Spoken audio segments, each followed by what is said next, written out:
What's up, everyone? It's your boy Scott. Welcome to the Scott Report, and today we are going to sit back and take a look at the fall anime of 2021 season, see what that season's talking about, because I tell you, this summer was dreadful. I mean, I think even some of the stuff I'm watching in the summer, I just dropped and was like, you know what, I'm just going to throw this entire season out the window and just get back to fall, because fall is going to be freaking ridiculous. So first and foremost, to get this out the way, we know, or if you don't know, JoJo's Bizarre Adventure Part 6 is coming back in December. Now, the interesting thing about that is that it's going to be on Netflix. They were announced that it's going to be worldwide on Netflix. So, you know how Netflix work. If they're doing worldwide, I'm guessing they're going to respect the Japanese model and do weekly, but I don't think that's going to be the case since it's coming here as well. I think probably what's going to happen with JoJo is that maybe with Netflix, we'll get like maybe the first 4 episodes. Because the part that's also interesting about that is even though it's going to premiere on Netflix, it's also going to still air on TV. And I know Crunchyroll usually gets the TV syndication. So when it airs, and that's going to be in January. So when it airs in January on Crunchyroll, are they going to start from episode 1, or are they going to be behind with however many episodes Netflix show, or are they going to show them in a bunch so they can catch up? It's still kind of in the air right now. We haven't got any information, but hey, JoJo's coming in December. I will be back doing live reactions for JoJo because I know I say I'll be back a lot on this channel and I try to get content out when I can, but I said if JoJo Bizarre Adventure Part 6 ever comes back, your boy will be back for reactions. So we're going to do that. That's going to be a long time too because JoJo's usually like 3 core. Eek. Well, you know, I'm not going to make any promises. I'm just promising I'm going to cover it, but we're going to try to do as much as we can. Hell, if I can get every week, that would be awesome. But make sure that you guys will at least get an episode or a reaction of JoJo a month. I can guarantee that for sure. But anyway, let's take a look at the fall anime list. And, you know, these videos can end up being a little bit long too. These guys always end up being 30, 40 something minutes because I see so many things that captivate me and things that I'm interested in. And then there's things that still don't have a release date yet, like Demon Slayer. We know Demon Slayer is coming back in fall. It's been confirmed, but they haven't said when yet. We just know we're getting a bunch of compilations that's going to recap all of, you know, season 1. And they might like air Mugen Train or Demon Train like on TV in Japan or something to get everybody caught up. But we just know it's coming back. But yeah, let's take a look at this fall season. Let's see what this season's talking about because it's just so much that I'm excited for. Like I said, JoJo's coming back. Demon Slayer's coming back. World Trigger's coming back. Lupin's coming back. Oh my God, Lupin the Third's coming back. I want to do some type of content for that too. It's just so much that we're getting. Chainsaw Man, I don't think we're getting Chainsaw Man in the fall now. That probably is going to be a winter venture. Maybe like in December, but I think it's kind of down to the wire now that if we were getting Chainsaw Man in the fall, it would have came back by now. But it's just so much that's coming out in the fall. Especially like with leftovers and things too, because we have Michoko Tensei coming back. Let's just get into it. Let's go. So first thing that we have on our list is the Heineken Story, which is by Science Saru, which is something that came out of the woodworks or something that mentioned, but I don't remember seeing anything about it. It's Science Saru, so you know, Yuasa and this team is usually on that, or Science Saru. The last few projects that they came out was actually pretty good, you know, and Yuasa was involved. I don't know if he's involved in this, but let's see what it's about. It's historical, but I've seen some clips and it looks fantastic. Let's see, it's original as well, and this looks like this is starting September 15th, so this is getting started pretty early. Biwa, a blind traveling minstrel, meets Taira no Shigemori, heir to the clan and bearer of a supernatural sight that can perceive ghosts. She then proclaims him a prophecy of his clan's downfall. Now, we don't have too much to actually go off of on this. Again, it's just Science Saru. You kind of know what you're getting into if you liked, you know, if you liked, don't keep your hands off of Aizoken. If you liked the Earthquake one, I can't remember what it is right now. It was something in Tokyo. It came out, I can't remember it right now. It came out on Netflix, I think the beginning of the year, but that was by Science Saru as well. I mean, they generally do good work, and again, they're a successor of what Yuasa was doing, so I'm definitely going to check it out. And again, the preview that I saw for it was pretty good, so at the very least, I'm going to put it on considering. See where we're going. See, next we have Kimi to Fit Boxing, Sports by Imagineer and Story Effect. Starts October 1st. It's based off of a game. Anime based on the fitness boxing outside Japan, exercise. This is a Switch game? Wait, so they took the boxing part of the Switch workout routine and made an anime out of it? No, I'm not watching that. No. Skip. Skip. Why would I watch that? Now watch it end up being fire. That would be crazy. Anyway, Megatime Musashi. Now, this is something, again, I saw the preview of. I'm not too familiar with OLM as a studio. I know they've done some things I've seen before. But because it's a mecha, action, mecha, sci-fi, it automatically got your boy's attention. But let's see what we have with this one. In an ordinary town where people who live peaceful and fulfilled... let me start that over. In an ordinary town, there are people who live peaceful and fulfilling lives. But they don't know that it is a false peace. Oh, that's always fun, especially when it comes to mech series, right? The untold truth is that the Earth has already been destroyed and 99% of the human race has been wiped out by a mysterious alien force from outer space called the Dractors. Interesting. So it's going to be kind of a humanity needs to survive type of thing, and we're going to have to get in this robot in order to do it or we're all screwed. I mean, that's usually what you would get in a mecha series, but it's always how they tune it up and make things different, which is interesting.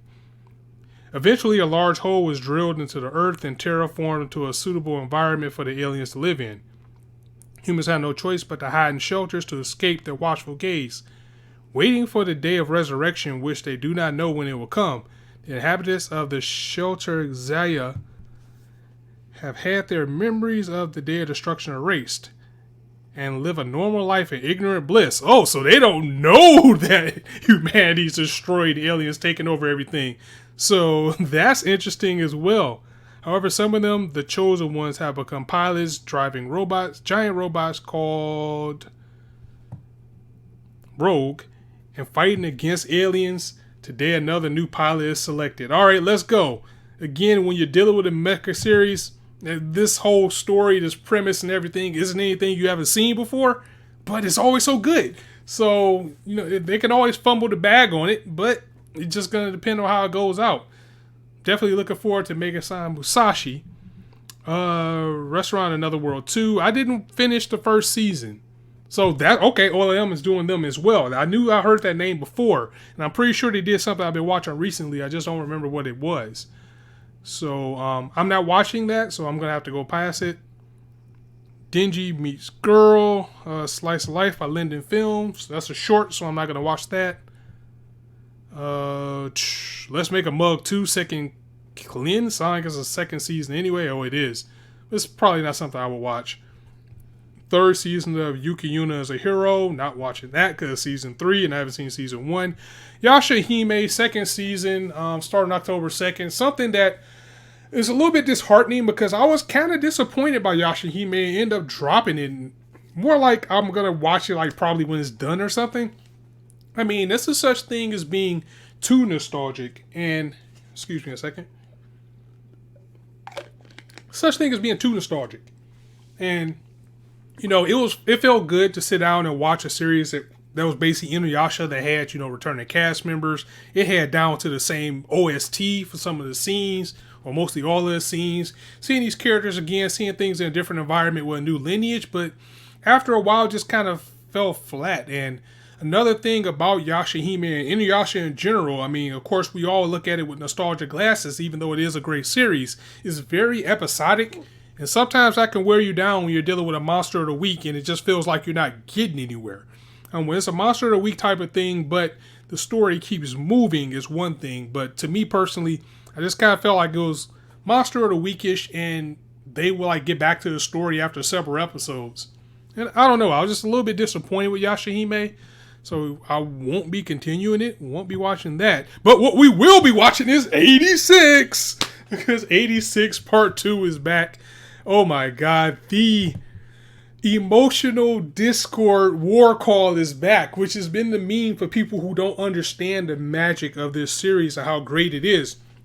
86 was just so masterful. And it's one of those things I wish I was just in top form where I could have covered it every week because it was just so powerful, so emotional, and so much going on with it that it it's probably going to end up being anime of the year, depending on what award it is. I know, like, well, a lot of like fan type of awards and things like that, maybe not, but more acclaimed type of awards, like maybe perhaps a Funimation or maybe even Crunchyroll. This could end up being anime of the year because it's very good. It's very good. It's a very good plot. Is mecha, is war. It's more war than mecha with this one, especially with dealing with the 86 and what they have going with. We got the second core coming in October because we already knew it was going to be 2 core, but it ended up being split. And I am absolutely excited for 86 to be coming back.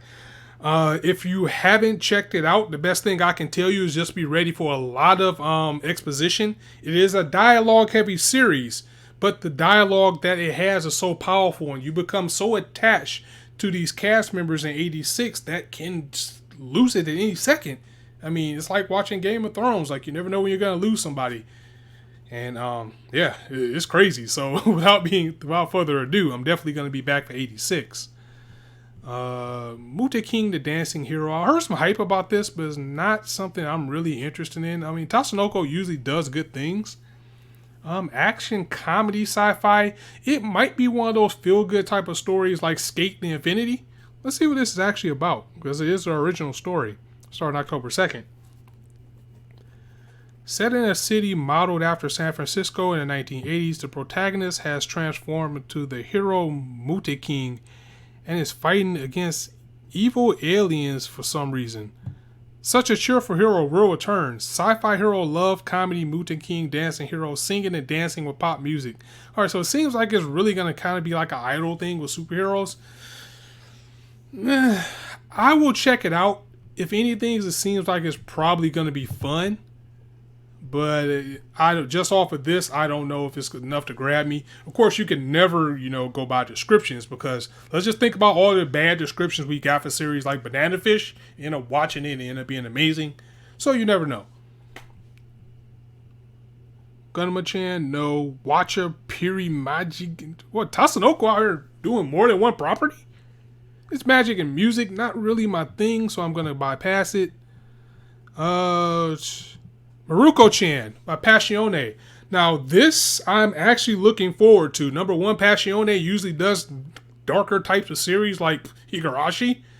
And this is comedy, horror, supernatural, but it's just more along the lines as I did get a glimpse of the premise of what we're dealing with here that has me a little bit interested. So, this story is about a normal girl was living a normal life until she wasn't. One day she could see everything. What's a girl to do when hideous monsters appear no matter which way she turns? Is that all we have? Or on top of that, nobody else can see them. Obviously, there's only one thing that makes sense. One thing that makes sense. Ignore them.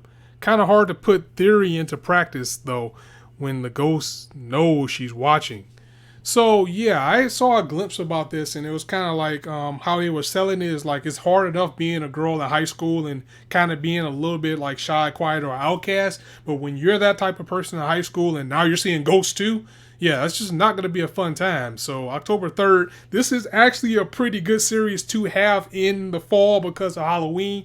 So, I'm definitely going to be watching because of that. It looks like, if anything, it's going to be a good time again. So, I'm going to go ahead and put it on watching. And we'll be keeping up with that series.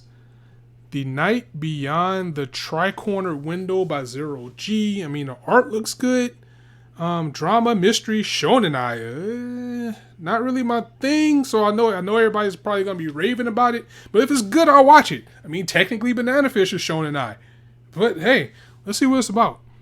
Bookstore employee Mikado always had a tendency to see creepy things. He had lived his life pretending he didn't see things, but then he had a fateful encounter with an exorcist named Hiyakawa. Mikado ends up being forced to help out with exorcism duties and has to deal with the embarrassing fact that exercising these things with Hiyakawa sometimes feels really good. While getting dragged into dealing with these cases every day, they run into a cold-blooded murder case. Enjoy a new kind of horror mystery created by total opposites. So, I'm going to put this on watching because it's shonenai, but it looks like it's not going to be like in-your-face shonenai. Like, oh my god, look at these two guys, they love each other. It looks like it's going to be more of a building romance with them. And like when it's done that way, in a way that is tasteful, in a way that is just not for, you know, the fudoshis, then I can definitely get on board with it, especially if the story's good, because it has everything else that I like. So I'm gonna put that on watching. Tesla note. So this look like it's an action, shonen, and thriller from Gambit. That's a studio I'm not familiar with. Looks like it does have a manga. Looks like that's starting on October 3rd. And let me get my calendar out because I'm not keeping up when all this stuff is going to be on. But it looks like the Friday hype might be real. So far, we're getting a lot of things on the weekend between Saturday and Sunday. We haven't gotten to a Friday series yet. Tesla note is, let's see, Mission T is a secret operation to save the world from destruction. Trained as a ninja from a young age, Botan Negoro, raised to become the ultimate spy, teams up with another excellent spy, Kurama. Whenever somebody names Kurama, they're always badass. Their aim is to recover the legacy of the genius inventor Nikola Tesla, the shards of Tesla. So they're trying to find something that was left behind by the creator, huh? Can the two outwit the agents in other countries who are pursuing these fragments? A super original spy thriller begins. So, if it's spies, I'm there. If it's thriller, I'm there. I'm definitely watching it because this thing has a lot. I mean, this is going to be a good season. I can feel it because now we have this and we're also going to have Lupin. So we're going to have, 3 series that are basically like, you know, mystery, whodunit type of things. Oh, that's going to be fun. Michoko Tensei, Jobless Reincarnation Part 2 coming back, and I am very excited for that because I didn't think I was going to like this series. Because the first episode, especially like, you know, with Isekai being worn out, you know, once I got my knowledge up and found out that this is like almost the father of modern Isekai, you know, like the sword arcs and things like that, it kind of eased over a little bit better. I'm just not really that big of a fan, even still, of the main character, Rudy, because he goes back, he gets isekai as a little kid, and he gets to start his life over, but he was like a pervert when he was older because he was a NEET. He's like 30-something, and he still has that same mindset. So now when he's like a child and he sees a girl and he grabs up on her, everybody's like, oh, he's a kid. But in his mind, he's like, no, I'm not. So, you know, that part could be a little bit unsettling. That could be a little, you know, creepy at times for me. But the story, the story is true fantasy. And that is something that anime is missing in general. I mean, we get isekai things here and there. You know, we get, you know, sword arts. We get our things like, what else do we get? Sword arts. We get, you know, just all pretty much the dungeon isekais like slime and all that. But we don't really get things that are just a straight up fantasy too much, like Michoko Tensei is bringing us, like, you know, Goblin Slayer is bringing us, things that are just straight up rooted in a fantasy world where it's just might and magic and dragons and all types of things like that. And just like the mecha genre, which we get a lot of, but it just seems like it's just few and far in between when they're done well. Michoko Tensei is one of them. So definitely going to be keeping back with that because I watched the first core. We're getting our second core now. Suki to Laika to Northrostu. So it's going to deal with vampires just by that name. First 2 episodes were premiered and screened in Japan on September 4th, which is already passed. Space sci-fi vampire. Because it's sci-fi, depending on the type of tone, I would probably watch it. Set in a fictional world 10 years after a long war divided the world into 2 superpowers, the Union of Symmetric Republics in the east and the United Kingdom of Arnak in the west. Both of those superpowers now testing ambitions against each other in a space race. In the 1960s, the Union's premier Gervich, I'm going to butcher that, Gervich, announced his project Mecha, or Dream, a prestigious plan to launch manned missions to the final frontier. To the end, the Union establishes the isolated city of Laika 44, where consummate candidates compete for planned manned missions to space, and scientists develop the technology to make it happen in all environmental secrecy. And it looks like we still got a full paragraph to go. See, when they have to describe this much in the description to get you to watch it, I usually get a little bit worried because just the initial glance at it is just giving too much away. Like, this is pretty much half of the first episode, and I'm not even done reading. Because it's sci-fi and it's space, I do want to check it out. See, the story centers on Lev Leps, a backup astronaut candidate, and his new companion, the vampire Irina Remescu. Remescris. It's hard pronouncing how that is. It looks like Remescu, but it's like Remestris, I believe. Like that's how it comes out. A part of a daring new operation, Northrostu Project Menchat. I'm butchering this stuff all over. I'm just gonna stop reading it. I'm gonna check it out, just to see how it is. Mainly because again, it's sci-fi, and I love sci-fi, and I love space stories. So maybe this whole vampire thing in space. Maybe they glanced upon all that and didn't mention vampires once in the description so far. Maybe it's going to be that type of thing where people don't know they're around, or they do know they're around, and some type of discrimination. It just feels like it's going to have that type of way to it. Oh, whoa, we get another vampire series in October, so they're really going all in with the fall on this one. So The Vampire Dies in No Time is a comedy shonen supernatural vampire. It's by Madhouse. Now, Madhouse has been on the rise. Madhouse is coming back. I mean, they got Sunny Boy. They got something we're going to be looking at later that's actually a collab with Mappa. And now they have this as well. So, starts on October 4th, which I believe looks like that's going to be a Monday. In the suburbs of Inkacho, Saitama Prefecture, there's a castle where a mortal vampire is said to live. The vampire hunter Roland is hired to rescue the children who have not returned from there. But what he finds is Dralik, a wimpy vampire who easily dies and turns into ash. Though he is immortal, the children were not caught by him but were only playing in the castle. Roland destroyed Draco's castle through a little carelessness. As a result, Dralik, who lost his home, comes to live with Ronald in his office in Shin, Yokohama. Then the two pair up to try to solve various cases, such as exhibitionist vampire. What? Okay, so the comedy is definitely there. And because it is Madhouse, I'm going to go ahead and give it a watch. Plus, it seems like it's going to be funny as well, just to see how it is.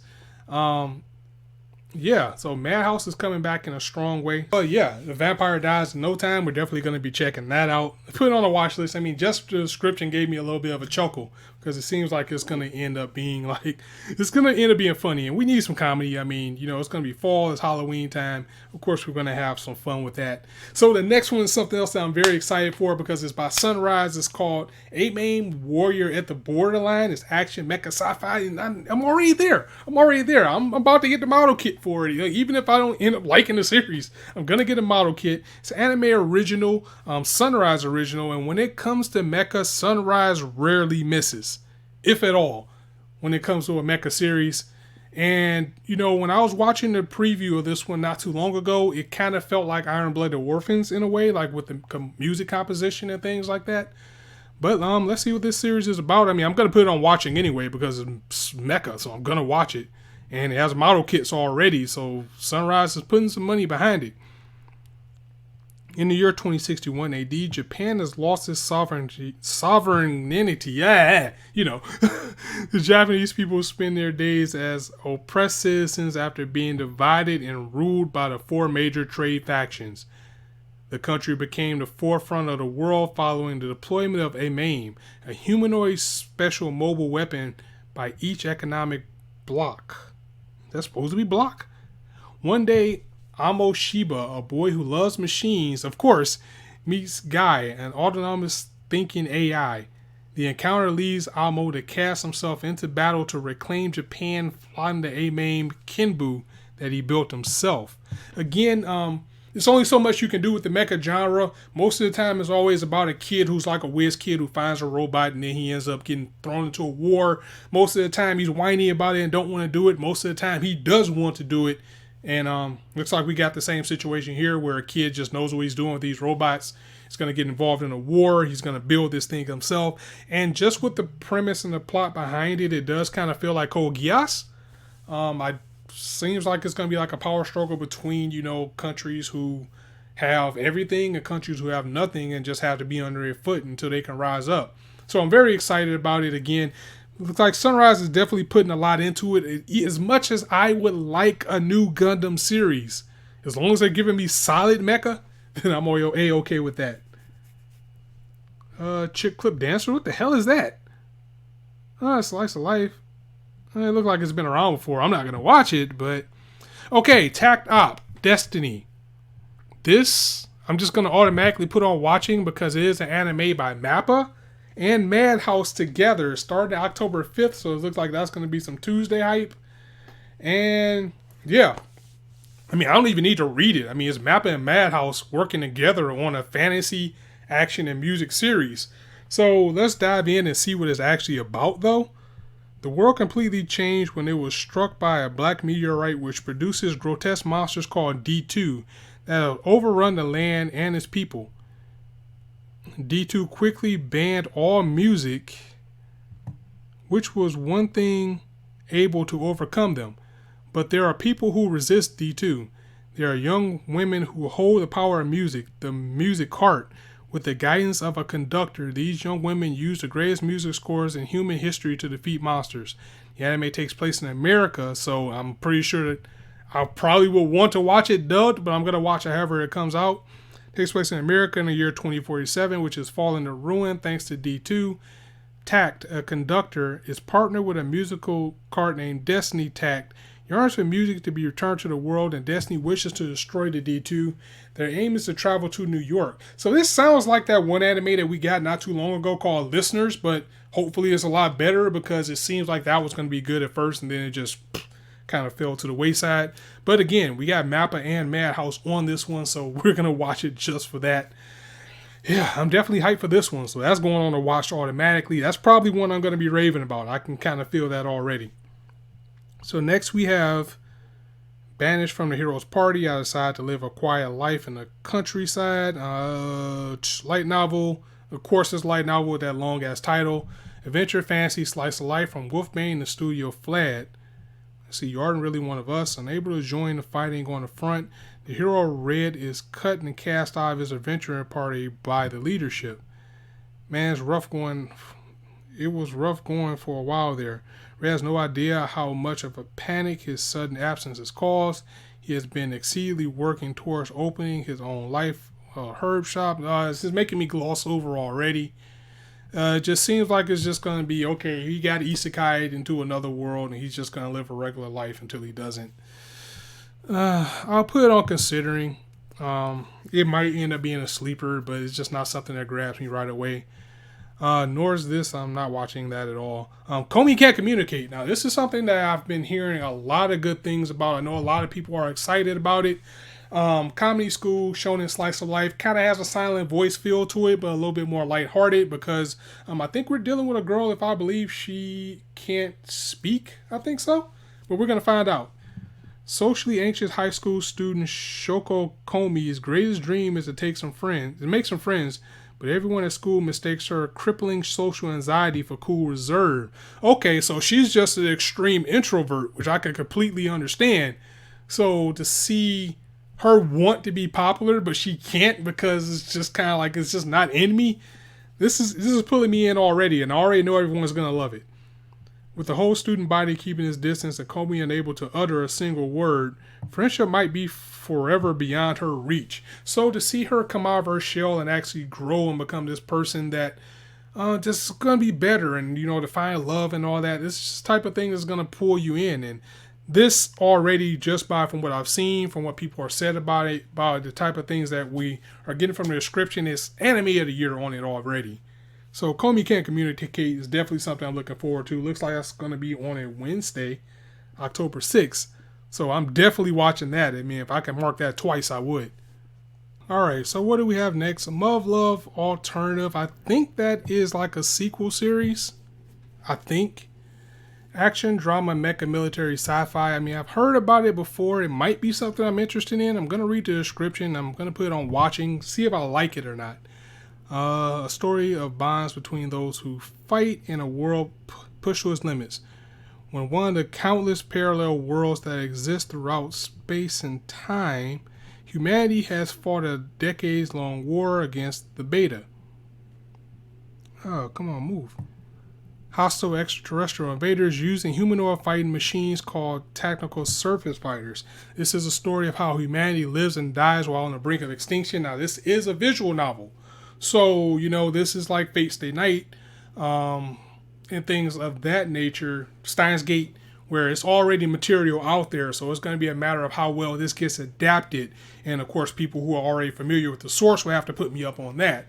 But it seems interesting. It hits a lot of check marks that I like. I'm a mecha guy, I'm a sci-fi guy, I'm a psychological guy. So it seems like it's hitting a bunch of things I like. Seems kind of sci-fi-ish, like, type of things that I like to see. So I'll definitely be watching it.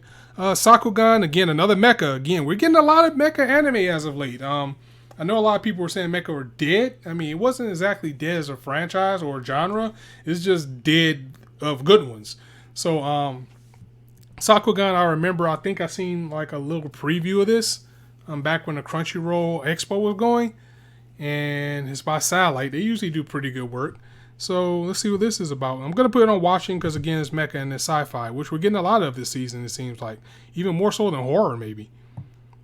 In the distant future, humankind lives shoulder to shoulder in a cramped colony divided by bedrock. Outside of the colony extends a dangerous, underdeveloped area known as the Labyrinth. Those who risk their lives to explore Labyrinth and mark underdeveloped areas are known as markers. Mipu is a young girl who wants to become a maker. Becomes a marker, and Gagumber is a man who quit being a marker. This ragtag father and daughter team are about to take on a labyrinth. If there is no path, then dig. Oh no. This feels like that one anime that fooled all of us that came out last year. There's just been so many bad anime in the past year, and I just can't remember what it was. I can't remember the name of it, but it was the same type of anime that dressed itself up as an isekai, but then you found out it was had like kiddie animation. It was bad. Chat, please help me out on this one. It came off Funimation. It was from the director of Code Geass. I can't remember what it was, but everybody was super excited about it. Then the reveal came and it was horrible. So maybe this is a redo of that, just by a different company. I'll watch it. That premise got me a little bit worried. It gave me flashbacks of watching that old series. So I want to kind of put it on considering, but I'm going to put it on watching instead. Now, Platinum In. Now, this is one that everybody is kind of on the fence on, because it's collaboration. I know it's from the creator of Death Note, but I think it's also by like the artist of Bakugan or Bakuran. And of course, more Death Note is better, but when you do something outside of what Death Note is, of course, you're going to get some criticism. And that's what I feel like happened with Platinum In. Now, I only read like maybe the first volume or the first few chapters back when the manga came out many years ago, almost 10 years ago now. And I think it's over. But I'm excited to watch it either way, because maybe it gets better. I don't know. A lot of people say it doesn't, but I'll be my own judge of that, because first and foremost, it's psychological. So definitely want to watch it for that. Psychological, shonen, supernatural thriller. It also has superhero in it as well. So that's not there, but I know that's part of the story. So we're definitely going to watch it. It's hitting us on October 7th, which is a Thursday. We're almost to the Friday hype, but we're almost also at the end too. So I will give you the hope to live. Kakehashi Mirai lost his parents in an accident and lived in misery with the relatives who took him in. Having lost hope in everything, he jumped off the roof of a building on the day of his middle school graduation. But then he met an angel. This angel is going to give him powers, and it's going to be kind of more like a Mirai Nikki or Future Diary type of thing, but with powers. So it's very interesting. I'm going to check it out to see where it goes. Again, I know a lot of the fan base says it really goes downhill at one point.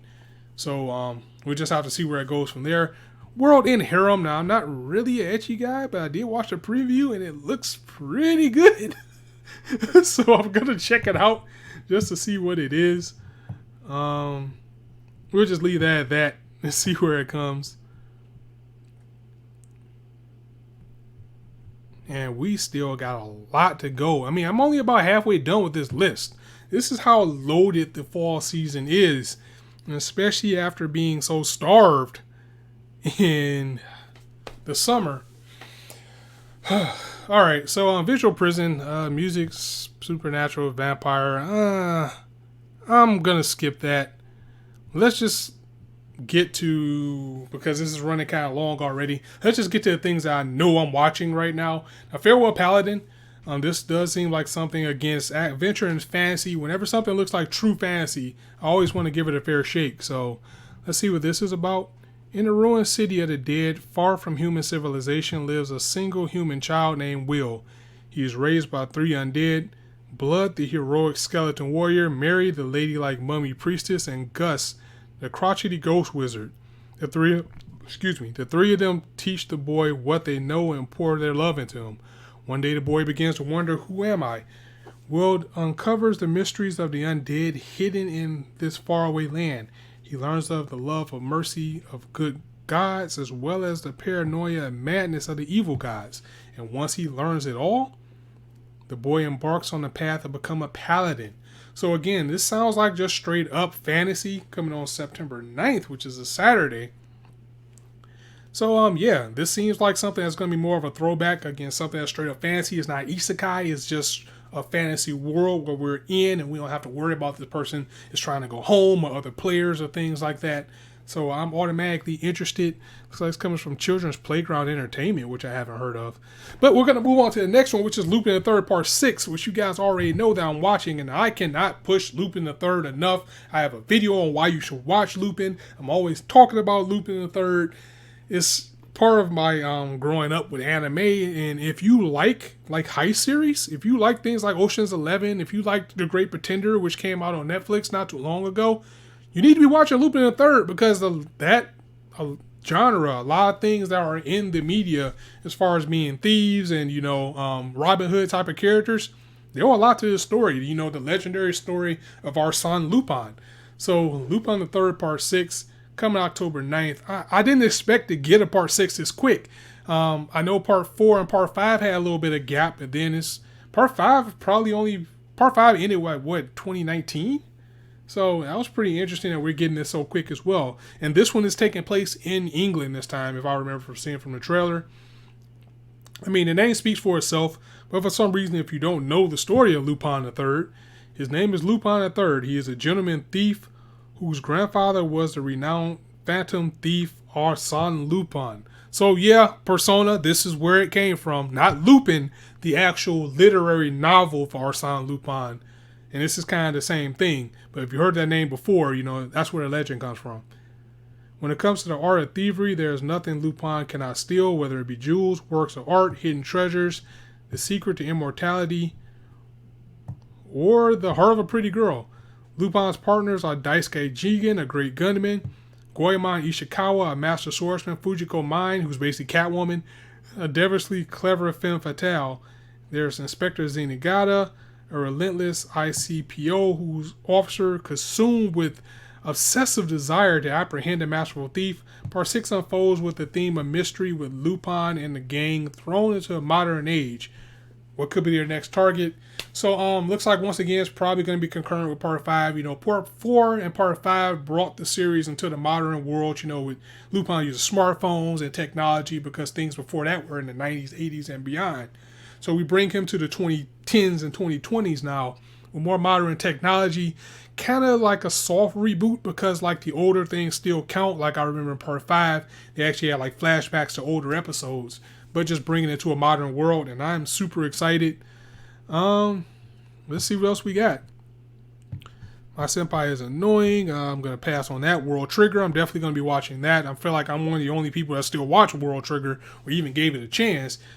So, Blue Period, no. Looks like we're actually getting to the end, because a lot of this stuff, besides maybe Deep Destiny, is going to be a pass for me. Because it's sci-fi. So let's see what Deep Destiny is about. I'm going to put it on watching. Madness and Awakening Sleep, Randolph Syndrome. This is a new illness that is slowly but steadily approaching humanity, caused by the huge underground world asylum that appeared in Antarctica. There are strange creatures different from Earth and unknown resources. People bet their lives on the depths of the mysterious new world to get huge wealth. Organizational plots or their own ambitions. And here alone, a young man with a wish in his heart is trying to challenge the front line of the asylum. So it seems like it's just going to be a war about where absolute power corrupts absolutely. And it's just going to be one man just trying to find his way through it.